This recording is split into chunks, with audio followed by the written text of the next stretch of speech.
thanks for giving me an opportunity to talk with you for a little bit. This morning, I'm sure it was a little bit intense, but now maybe we can sit back and enjoy talk and learn a little bit about what we might do in college mathematics or even mathematics in graduate school. So I read this paper in a math journal, and something kind of surprising happened when I read it. I actually understood it all, and that doesn't necessarily happen. A lot of times if you ever read a math paper, you have to struggle, do some research, do some scratch work and all that, but I was able to understand most of this. And this paper comes from Dr. Feist and Dr. Naomi, and it has to do with braids, which are a part of topology, which is another part of mathematics. So let's see how much you can understand like I could. So we first start off with some definitions. We're passing around some sunshades. I don't have enough for everybody. I guess you would call those frisbees. But hopefully you've seen these before. Maybe you care about the maintenance of your car and don't want it to get too hot when you park it in the parking lot. So you put 2 of these in the front windshield, right? Okay, and there's a little bit of skill involved in folding these up, right? Have you ever been late to go somewhere and it just wouldn't fold correctly, no matter how, and then you just threw it in the back seat and drove around and hope it didn't fly out the window? Okay, so maybe you can practice folding it and opening it. You will note, I was kind of surprised, but the outside is a flat wire, okay, which we're going to call a band, okay? Can you, if you have it, can you feel it? It's a thin wire, a band, and the reason why it's a band is because it doesn't like to be twisted like this, okay? You can twist it around the lengthwise, and that's what torsionally rigid means. We can bend it this way, but trying to bend it right here, it's not going to like it, okay? And this is the sunshade in open position. And can y'all do it in closed position?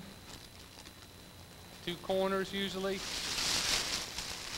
Something like that. Thank you very much.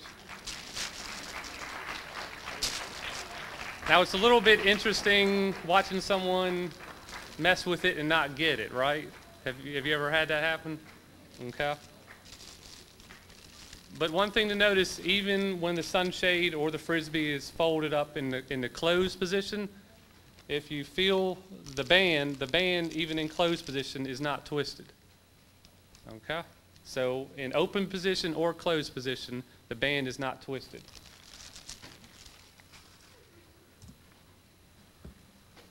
All right, and since it's a thin band, we're going to define one circle to be on a circle on each of the outsides of the band, as noted in the solid curve. So you have 2 boundary circles, and you have a core of the band, which is the dotted part of the inside of the circle. Okay, so core is in the middle, and you have 2 boundary circles. Okay?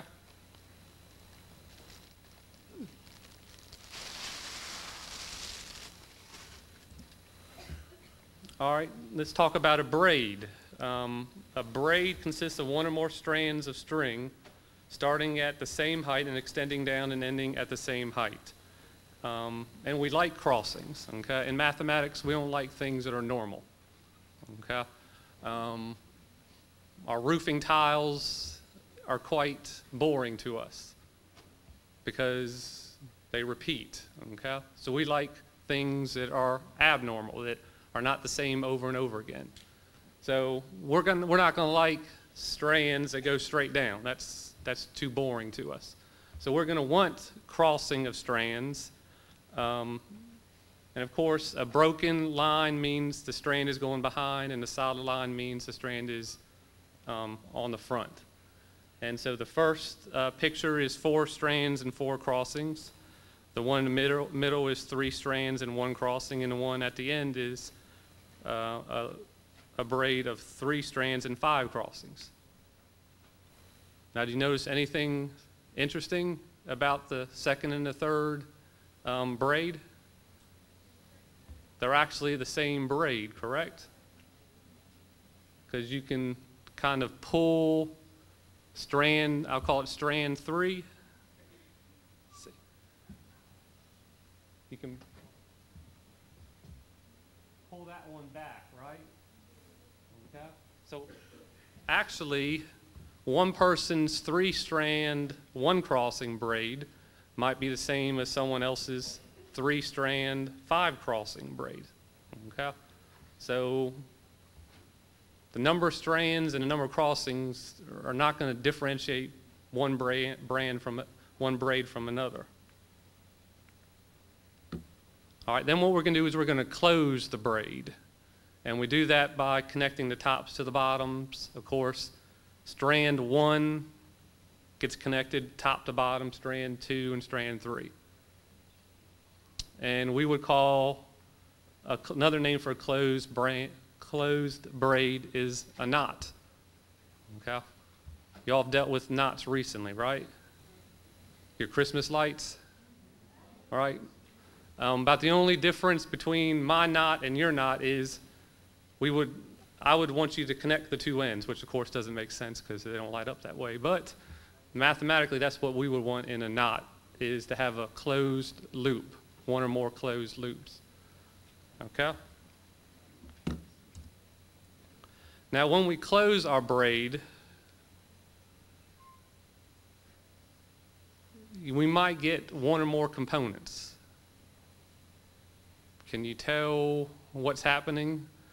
The first one is actually 1 component, right? If you start in any one place on the closed braid and follow it on around, you get back to where you started with, and you traverse the whole braid, thus 1 component.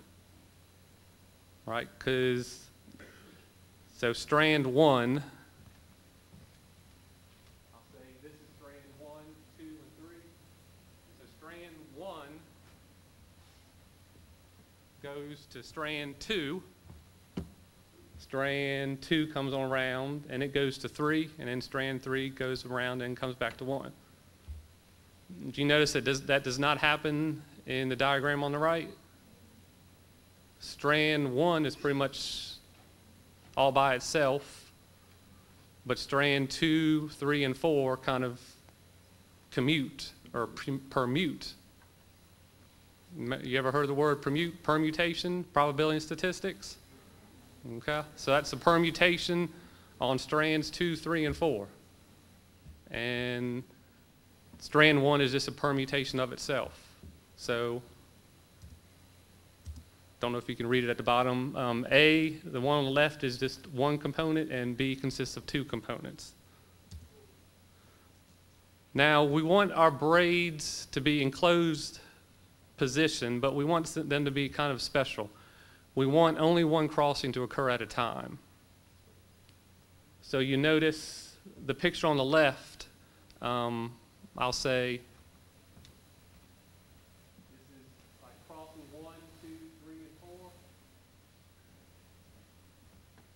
so you notice on the diagram on the left, crossing 2 and 3 occur at the same horizontal position. We don't want that to happen. We want only 1 crossing per horizontal position. But do you see on the right how we fix that? We just take strands 3 and 4, extend them down after the crossing, and then we have it cross, and then we have the 4th crossing after that. Okay? So you can close a braid, but then you want to do a little extra work to get it in braid position.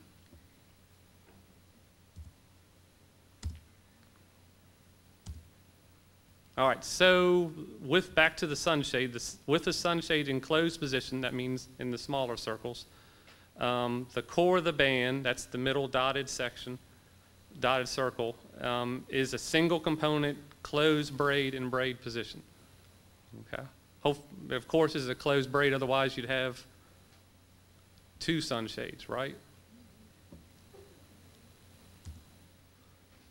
All right, so let's consider a closed braid, any old closed braid with M strands and N crossings. If the closed braid is composed of a single component, then M and N, M being the number of strands, N being the number of crossings, have to be of opposite parity. You all heard of opposite parity before? Opposite parity means one number has to be even, the other has to be odd. Same parity mean both even, both odd. So you notice this is true in A and B. Remember, A has 3 strands and 2 crossings. One number is odd, one number is even. And of course, it's one component as we saw before. And B is 2 components. And that's kind of what we said would be true because it's 4 components and 4 crossings. I mean, 4 strands and 4 crossings. And since both of those are even, they're not of opposite parity, so it's not surprising to us that on the right we have 2 components. And how many components do you think we have in our sunshade? We have 1. So that means when we close the sunshade, when we put it in closed position, then the number of loops and the number of, let me see, M loops, then N crossings and the M loops have to be of opposite parity. All right. It's sometimes hard to determine when one link is the same or different from another one. Okay? I can only imagine describing my link or braid on the phone to you and trying to figure out if we're talking about the same braid or link. Okay, so we need to kind of come up with some definitions and some way to differentiate between them. So first of all, we got to define what a link is. A link is a set of n continuous loops. We called them components before. So A, B, and C are a link of 2 components. Can you see how many components are in D? 3, right? So here's how we can come up with some way to describe our links so that we can differentiate between one link and the other, or say that these 2 links are the same, we're just looking at them differently. And that's with a linking number. So first of all, linking number is only defined if we have a link composed of 2 components. And the first thing we have to do with each of our components is orient them, which means put an arrow on each component so we have some sort of direction to travel. And then at each crossing, we're going to assign a +1 or a -1. And it's going to be +1 if we have a right-hand orientation, and a -1 if we have a left-hand orientation. Okay, we're going to do this for each crossing, and then what we're going to do, the last step is add up all the +1s and -1s, divide by 2, and take the absolute value. So let's look at this link. This is a 2-component link, and 4 crossings. Now there's actually another crossing, right? But that's what we would call a self-crossing, which means it's the same component crossing itself. We don't assign a +1 or -1 there. Okay? So let's see how we assign the +1 and -1. So the dark curve is the one that's on top, right? So let's put this blue arrow in the direction that we oriented by the black arrows on the left side. Okay, everyone, so blue is in the direction of the curve that's on top. The brown or brownish will be the direction of the curve behind it. All right, we all right with that, the blue and the brown? So if our pointer finger is going to be in the direction of the blue arrow, and our thumb is going to be in the direction of the brown arrow, will we need a right hand or left hand to do that?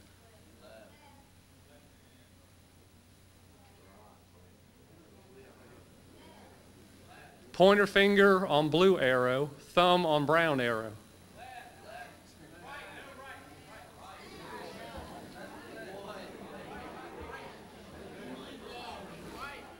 Y'all know what your, I had to talk to a few people to figure this out, but y'all know your pointer finger, right? Y'all know your thumb, right? Pointer finger, blue thumb, pointer finger, blue arrow, thumb, brown arrow.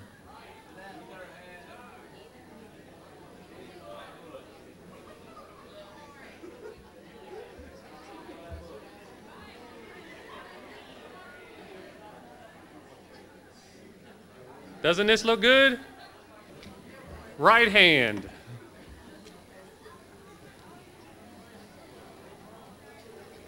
All right, let's go to another crossing.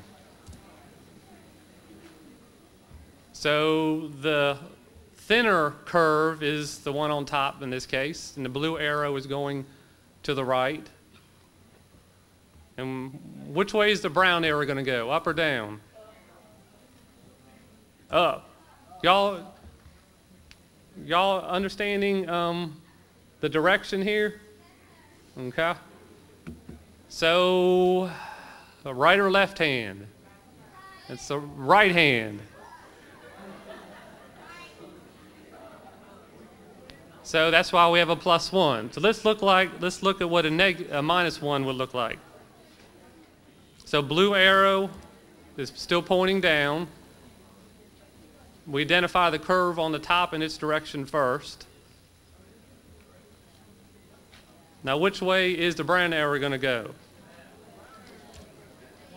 To the left.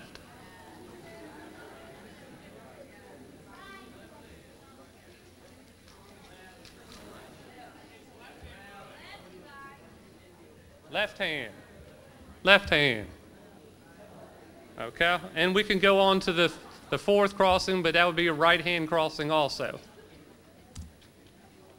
So we add up the 3 + 1s and the -1, and we get 2/2 and take the absolute value, which is 1. You got any idea why we take the absolute value?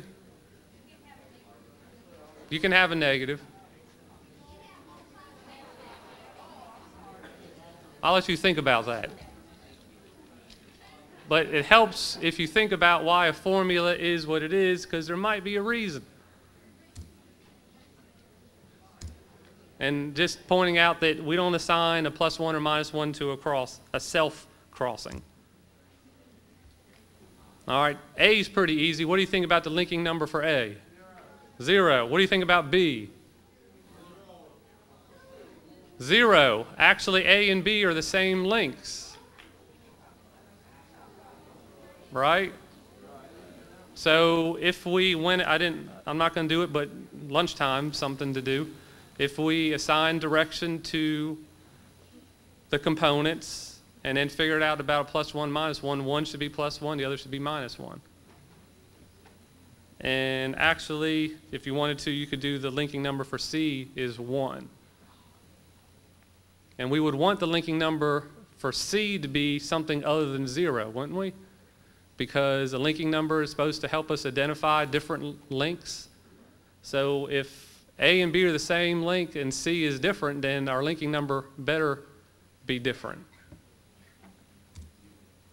And that's what an invariant means. Something that won't change no matter how you draw the diagram, how you look at it, what direction, or anything, how you look at the link in 3 space. And there's ways you can do links of different linking numbers. And you could probably see how, using this, could you see how to make a link that has a linking number of 3? Maybe put another twist or 2 in the middle. So, statement 3, with the shade in closed position, the linking number of the boundary circles is 0. Because that's pretty much our sunshade in open position, isn't it? Right?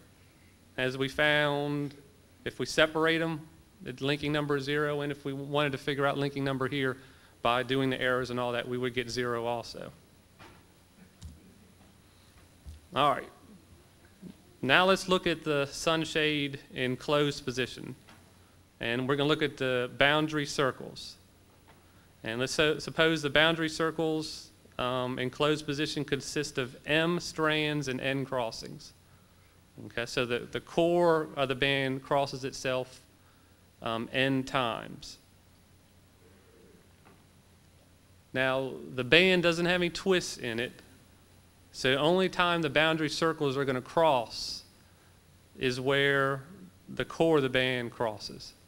So we're going to get a picture kind of like that in the bottom right. Okay? Where the core of the band, the dotted line crosses, you're going to have a picture like that. Now notice, if we look at the boundary circles, how many crossings do we have? No, with the boundary circles, like the dark line and the light line. You actually have 4, don't you? 1, 2, 3, 4. Now, but 2 of them, what's true about 2 of them? 2 of them are self-crossings, which means like the right side boundary circle crosses itself, and here maybe like the left side boundary circle crosses itself. Kind of get mixed up if you do left or right when you have it in closed position, but linking number, we don't assign a value of plus or minus 1 to those. So really the only crossings we're going to be worried about are the non-self crossings. So notice that if we have N crossings of the core band, that's going to give us 2 non-self crossings between one boundary circle and another. Now let's look at how we orient the boundary circles, which means how we apply a direction to them. We actually have freedom to orient the boundary circles in any component in any way we want, just as long as we're consistent. Okay? Can't go one way at one crossing and then go a different way at another crossing. So let's orient the boundary circles so they're both boundary circles are going upward. Now this band has to go around and come back and go provide the other part for the crossing, right? So you should get a picture like this on the left, but not on the right. Do you see what the problem with the picture on the right is? If we follow this around, the brownish arrow has reversed. Okay? So that can't happen. So something like this must happen, in which case, let's see. I believe that's going to be a right hand, and that's going to be a right hand also. So this can be a +1, +1. Okay? And that's going to be true for each crossing of the core band, that we're either going to get 2 +1s or 2 -1s. Okay? Now, when we do the linking number, we add up all the +1s and -1s. Do you remember what we do after we add them up? Divide by 2. So although we would have maybe 2 +1s here, it would only contribute a +1 to the linking number. Okay? So at each crossing,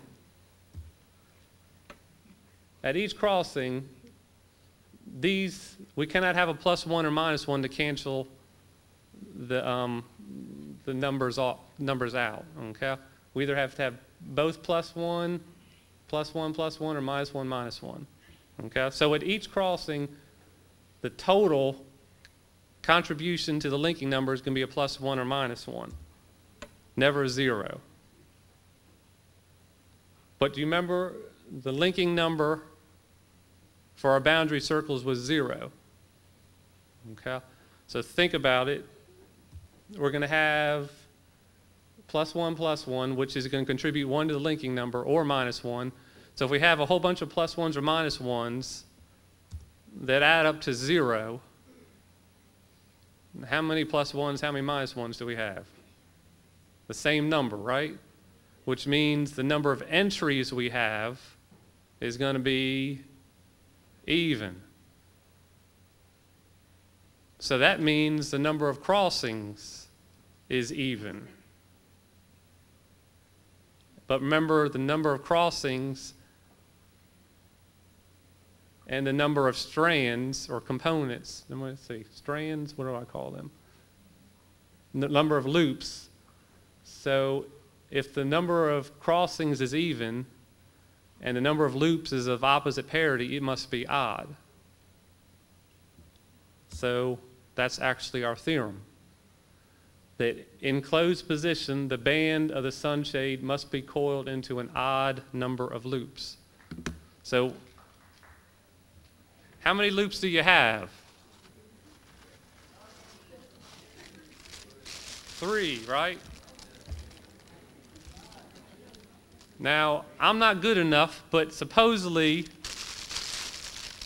if you had a nice one of these, you can make the 2 circles small and the 1 circle large, and then do the same process on the large circle and turn it from 1 to 3, and thus you'd get 5 circles. Okay? But don't let anybody tell you that they can fold your sunshade into an even number of circles. Because if they do, then you don't want it back again. Because probably they broke it, they somehow physically made the band twist when it was not supposed to, and you don't want it anymore. Okay? So these are my references. This is just a little example of what got me interested in math. Maybe it gets you interested in math. I cannot add up numbers any faster than you can. I do not know my multiplication tables any better than you do. It's just I found some portion of math that I really like. It doesn't involve solving for x. Okay?